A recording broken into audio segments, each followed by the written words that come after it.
La maltraitance est un mauvais traitement qui peut être occasionnel, durable ou répété. Elle est infligée à une personne que l'on traite avec violence, mépris ou de manière indigne. Elle implique un rapport de pouvoir ou de domination entre l'auteur et la victime qui est souvent dépendante et sans défense.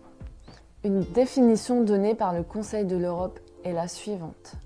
La maltraitance se caractérise par tout acte ou omission commis par une personne s'il porte atteinte à la vie, à l'intégrité corporelle ou psychique ou à la liberté d'une autre personne, ou compromet gravement le développement de sa personnalité et ou nuit à sa sécurité financière. La maltraitance comprend donc les violences physiques, les violences psychiques ou morales, les violences médicales ou médicamenteuses, les négligences, la privation ou la violation des droits et les violences matérielles et financières. Elle commence à partir du moment où l'on rentre dans une chambre sans frapper, où l'on fait les soins sans un regard et sans un mot.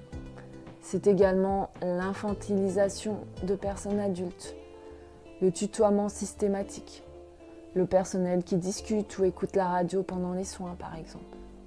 Les violences psychiques ou morales peuvent renvoyer à l'usage d'un langage irrespectueux ou dévalorisant, à l'absence de considération, à des chantages, des abus d'autorité, le non-respect de l'intimité, etc.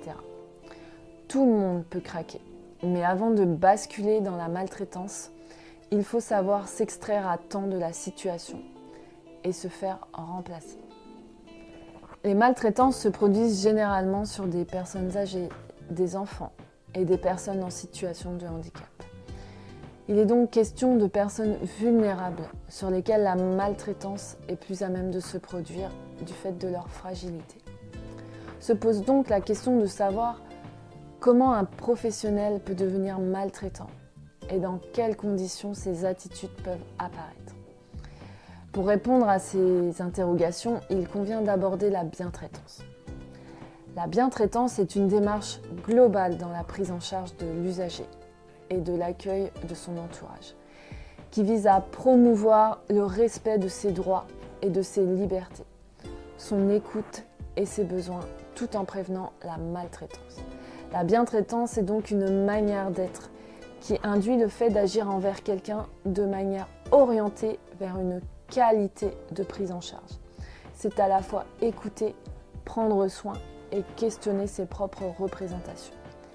La bientraitance est donc un moyen de rendre au patient de l'autonomie d'un point de vue physique et psychique, de l'entendre dans ce qu'il est, tout en étant en accord avec ses propres valeurs, et d'accepter de faire face à sa propre souffrance et de la mettre en mots.